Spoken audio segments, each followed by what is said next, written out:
Assalamualaikum warahmatullahi wabarakatuh. Bismillahirrahmanirrahim. Alhamdulillahirabbil alamin wal 'aqibatu lil muttaqin wa la 'udwana illa 'alal zalimin. Wassalatu wassalamu ala asyrafil anbiya'i wal mursalin wa ala alihi wa ashabihi ajma'in. Bapak-bapak dan ibu-ibu jamaah salat subuh rahimahullah, pertama sekali kita mengucapkan puji syukur alhamdulillah kehadirat Allah Subhanahu wa taala, kesehatan, umur, waktu, ketetapan iman dan Islam serta berbagai nikmat lainnya masih diberikannya kepada kita sekalian. Salawat dan salam kita sampaikan kepada junjungan Muhammad Rasulullah sallallahu alaihi wasallam. Allahumma salli ala sayyidina Muhammad wa ala ali sayyidina Muhammad. Syafaat dan pertolongannya kita tetap harapkan sampai nanti pada hari yang kemudian. Bapak-bapak dan ibu-ibu, penggalan ayat Al-Quran surah Al-Maidah ayat 2, Fata'awanu 'alal birri wal taqwa wa la ta'awanu 'alal ithmi wal 'udwan. Bertolong-tolonganlah kamu dalam melakukan kebaikan dan takwa, dan jangan kamu saling menolong dalam melakukan permusuhan dan dalam melakukan perbuatan dosa. Bapak-bapak dan ibu-ibu, Islam mengajarkan kepada kita untuk saling mengingatkan dalam perjalanan kehidupan. Rasulullah sallallahu alaihi wasallam suatu ketika beliau duduk di masjid, lalu seseorang datang ke masjid itu. Yang datang itu melakukan sholat 2 rakaat. Kemudian setelah dia selesai melakukan sholat 2 rakaat, dia mendatangi Rasulullah sallallahu alaihi wasallam dengan mengucapkan salam terlebih dahulu. Rasul menjawab salamnya. Kemudian setelah itu Rasul bertanya kepadanya, "Shallaita?" kata Rasulullah. "Kau sudah melakukan sholat?" kata Rasul. Jawabnya, "Na'am, iya." Lalu Rasul bilang, "Innaka lam tusalli, salli." Kau belum sholat itu, kata Rasulullah. Sholat kau balik. Lalu dia mengulangi sholatnya itu kembali. Setelah itu dia datangi lagi Rasul. Datang kata Rasulullah, "Ulangi dulu balik sekali lagi sholatnya itu, sholat kau itu tadi." Kata Rasul, diulangnya lagi untuk kedua kali. Setelah itu ia dekati Rasulullah sallallahu alaihi wasallam. Lalu dia pun berkata, "Ya Rasulullah, itulah sholat yang terbaik yang aku mampu lakukan." Kata Rasul, katanya kepada Rasulullah, "Karena itu ajarkan kepada aku bagaimana sholat yang sebenarnya." Lalu Rasulullah sallallahu alaihi wasallam bersabda, "Idza qumta ila sholati fa asbigh wudu wastaqbil qiblah faqaddir." Kata Rasulullah, kalau kau akan mendirikan sholat, berwuduklah kau yang sempurna. Kata Rasul, setelah itu menghadaplah kau ke kiblat, kemudian kau pun takbir, yaitu takbiratul ihram. "Tsumma qra' ma tayassara ma'aka minal Qur'an." Kata Rasulullah. Kemudian setelah itu baca mana yang mudah bagimu dari Al-Quran. "Farka." Setelah itu kau rukuk. Kemudian setelah itu "Tsumma i'tadil hatta ta'tadila qa'ima." i'tidal kau dan tumakninah kau di i'tidal. Kata Rasulullah, tsumma sujud hatta ta'tadila sajida hatta tatma'inna sajida. Kemudian setelah itu sujud kau dan kau tumakninah di sujud. Tsumma qa'ud, kemudian duduk hatta tatma'inna jalisan dan kau harus tumakninah di duduk. Tsumma sujud, kemudian sujud kau sujud kedua hatta tatma'inna sajida sampai kau tumakninah di sujud. Fa'mal dzalika fi shalatika, seperti itulah lakukan sampai salat itu selesai, kata Rasulullah sallallahu alaihi wasallam. Bapak-bapak dan ibu-ibu, tempat Rasul duduk ini, masjid yang dimaksud adalah Masjid Nabawi di Madinah. Orang yang disebutkan yang datang ke masjid ketika Rasul berada di masjid itu, saya belum menemukan siapa orang ini. Tapi disebutkan di hadis itu, seseorang datang lalu ia melakukan sholat.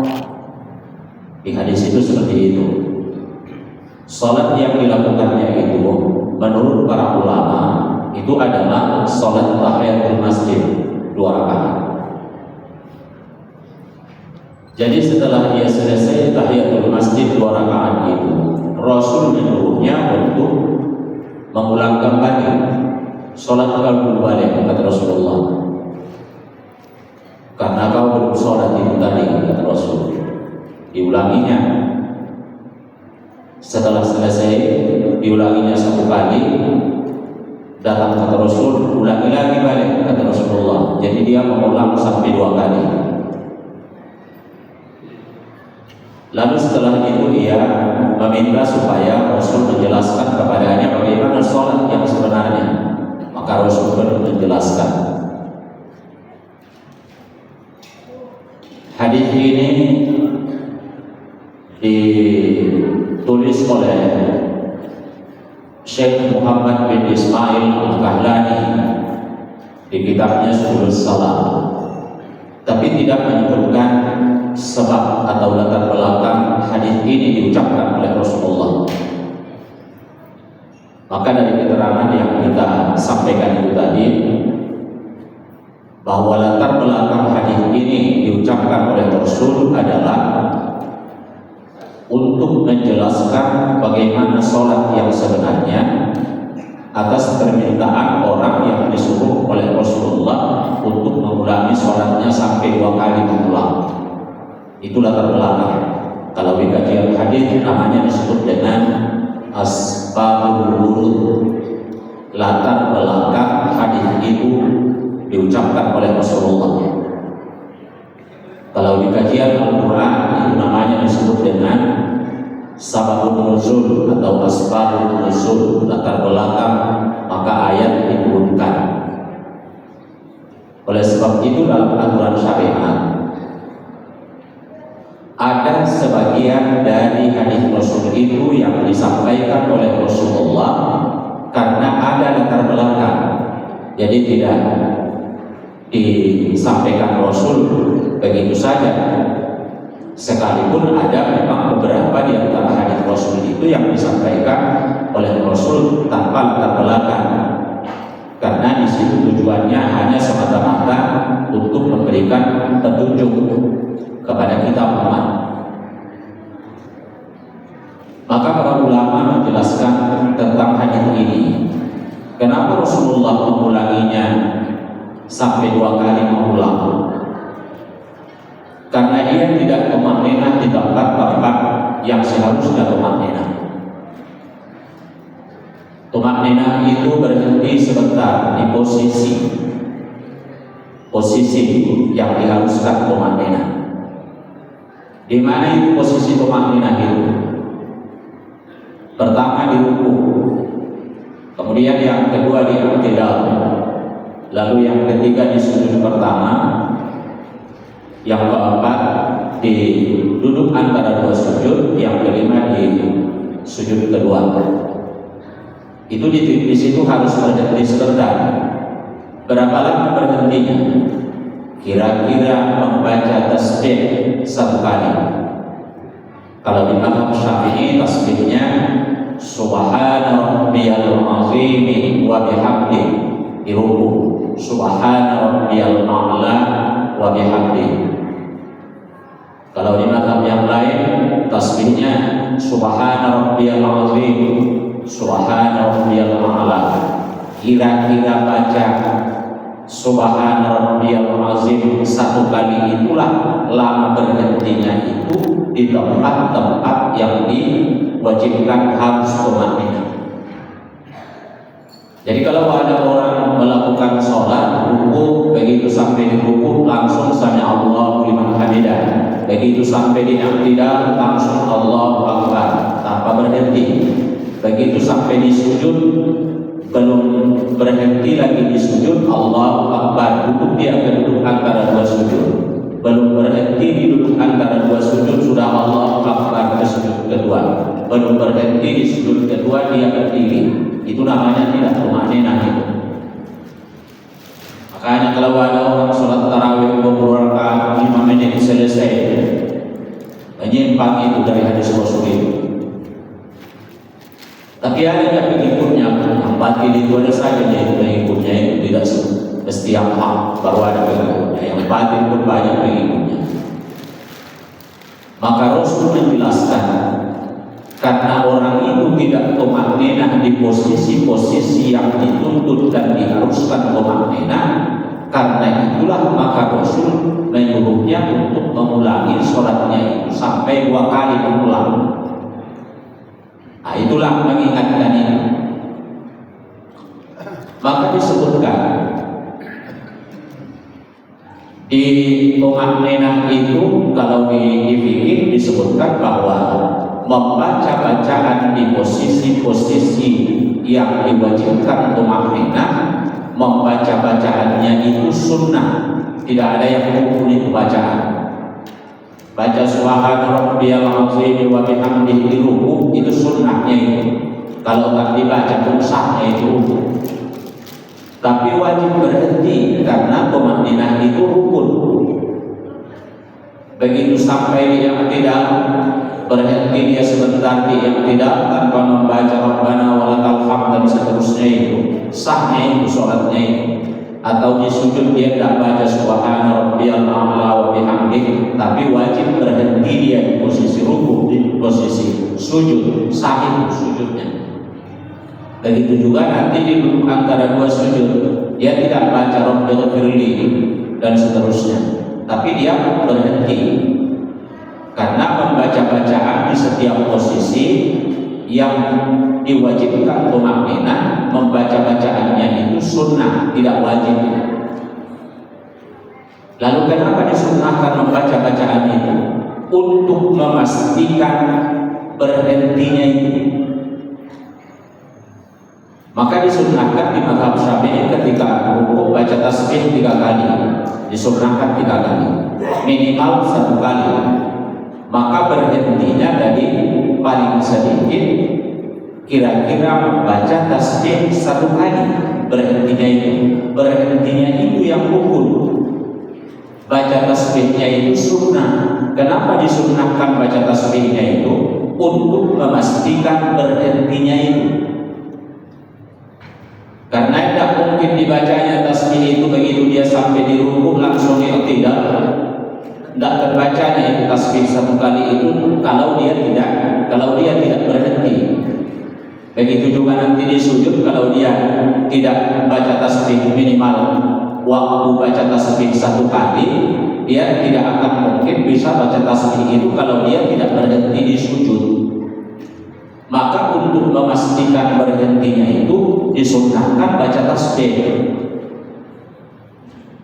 Nah, bapak-bapak dan ibu-ibu, itu tadi yang dilakukan oleh Rasulullah terhadap orang itu tadi. Lalu apa yang diambil dari situ? Rasul mengingatkan itu supaya yang bersangkutan melakukan sholat itu sesuai dengan aturan dan ketentuan yang semestinya. Ada beberapa hal yang bisa kita ambil dari sini. Yang pertama, wajib saling mengingatkan pada perbuatan-perbuatan yang harus dilakukan dengan memenuhi syarat dan rukun.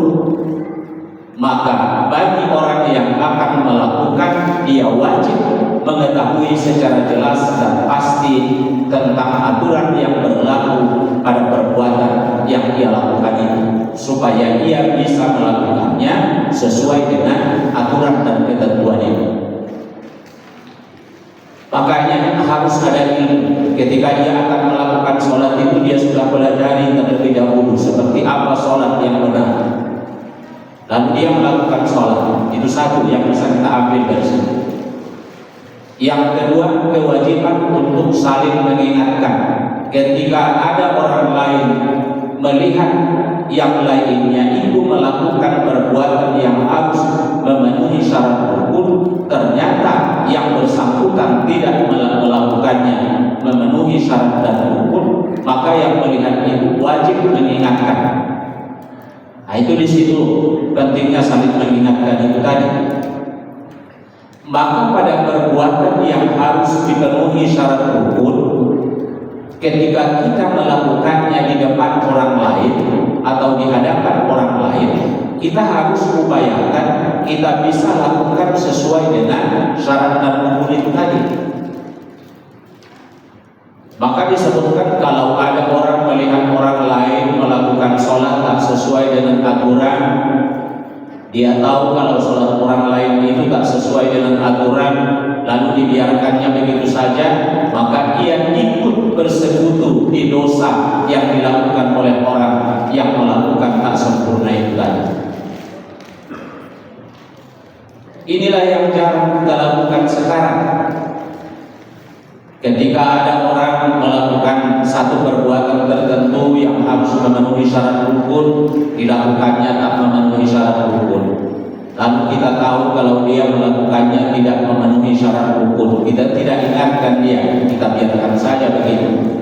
Urusan dialah sendiri, nanti kalau nggak betul yang dia lakukan, kan dia sendiri yang menanggung dosanya. Ngapain urus kalian bersama dia?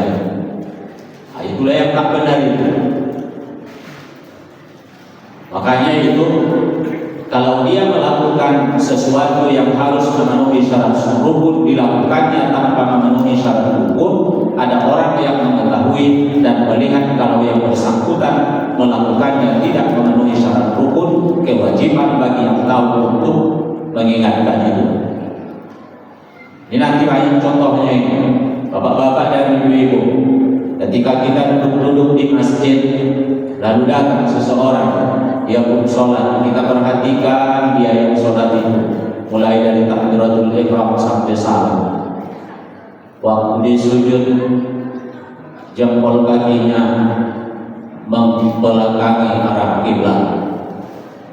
Kita lihat jelas dan kita tahu kalau jempol kaki itu kalau tak bisa diletakkan menghadap ke arah kiblat, paling tidak tegak lurus ke lantai tempat sujud supaya sujudnya sah. Kawan itu jempol kakinya atau jari kakinya membelakangi arah kiblat, jadi dilakukannya menghadap ke belakang, itu tak sah sujudnya itu. Kita tahu kalau anggota sujud itu ada 7, kening, 2 telapak tangan, 3, 2 lutut, 5, kemudian telapak kaki, jari kaki 7. Itu anggota sujud. Ketika tidak memenuhi ketentuan, maka tidak sah sujud. Kalau tidak sah sujud, maka tidak sah sholat. Jadi bukan sujudnya saja yang tidak sah, sholatnya sekalian tak sah. Kita lihat dia jari kakinya membelakangi arah kiblat. Kita tidak ingatkan itu, berdosa kita. Memang dia yang berbuat. Kalau kita tidak ingatkan itu. Bapak-bapak dan ibu-ibu, itu salah satu contoh. Banyak contoh yang lain. Ketika suatu perbuatan harus dilakukan memenuhi syarat rukun, apabila dilakukan tidak memenuhi syarat rukun dan kita tahu kalau perbuatan itu dilakukan yang melakukan tanpa memenuhi syarat rukun, maka kita wajib mengingatkan. Itulah bedanya suatu perbuatan yang harus memenuhi syarat rukun ketika dilakukan di depan orang lain dan ketika kita melakukan sendiri tanpa orang lain. Itu nanti beda.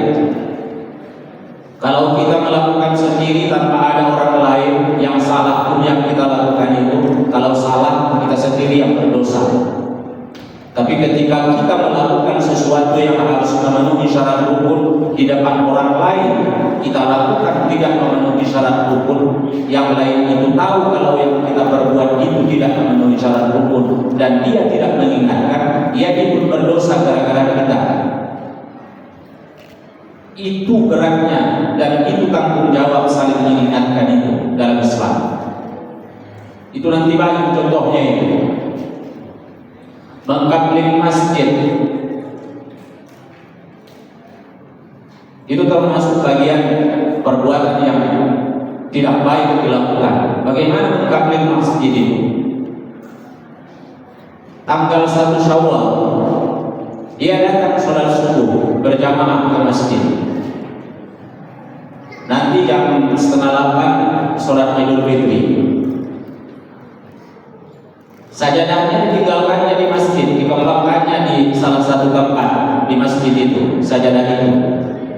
Tujuannya supaya tempat itu tidak diambil oleh orang lain nanti pada waktu sholat Idul Fitri.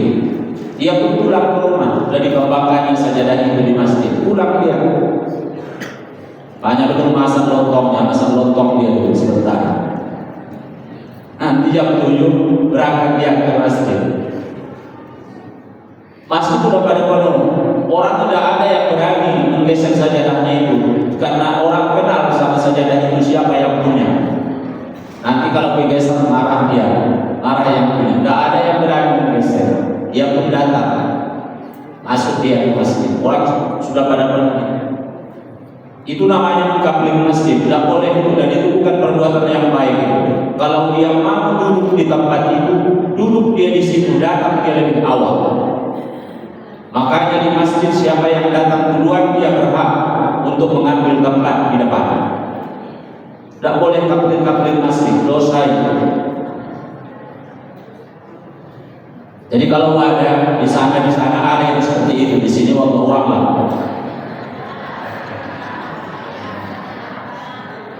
Jadi kalau ada dirubahlah itu yang gunanya mengaji kan. Kalau sudah tahu tak berubah juga ke arah yang lebih baik, tidak ada mengaji, tidak ada artinya ini mengaji. Ini di mana ada pengajian dari situ dia. Tapi bagaimana pengamalannya dari dulu sampai sekarang masih seperti dulu juga, tidak ada perkembangan kemajuan. Itu tidak ada gunanya mengaji. Mengaji ini justru gunanya untuk lebih memperbaiki dan untuk melakukan lebih sempurna dari yang sudah pernah dilakukan. Itu tujuannya mengaji. Artinya ada perubahan, tapi bukan kampanye hadis itu, bukan. Ada perubahan ke arah yang lebih baik. Itu tujuannya mengaji ini. Bapak-bapak dan ibu-ibu, balai itu kalau datang itu tidak pilih-pilih siapa yang kenakan, semuanya kena. Kalau datang gampai itu, oh ini orang baik-baik semua ini di sini, ini tidak merasakan gempa. Ada di sebelahnya orang yang melakukan perbuatan keburukan saja terjadi, itu yang dapat gempa. Tidak ada yang seperti itu. Kalau datang gempa itu menyeluruhnya itu, yang baik, yang tak baik, yang setengah baik, yang buruk, semuanya dapat merasakan semuanya. Makanya Allah mengingatkan kita di dalam Al-Quran, wattaqu fitnatan la tusibanna alladziina zalamu minkum khassah wa'lamu anna Allaha syadidul 'iqab. Waspada kamu terhadap ujian dan cobaan atau bala yang diturunkan oleh Allah yang bukan hanya diturunkan kepada orang yang melakukan kezaliman secara khusus. Ketahui kamulah bahwa sesungguhnya azab Allah itu sangat pedih, kata Allah. Makanya kita wajib saling mengingatkan di kehidupan ini. Kalau ada yang melakukan suatu perbuatan yang harus memenuhi syarat dan rukun, apabila dilakukannya tidak memenuhi syarat rukun, kita tahu dia melakukan tanpa memenuhi syarat rukun, maka kewajiban kita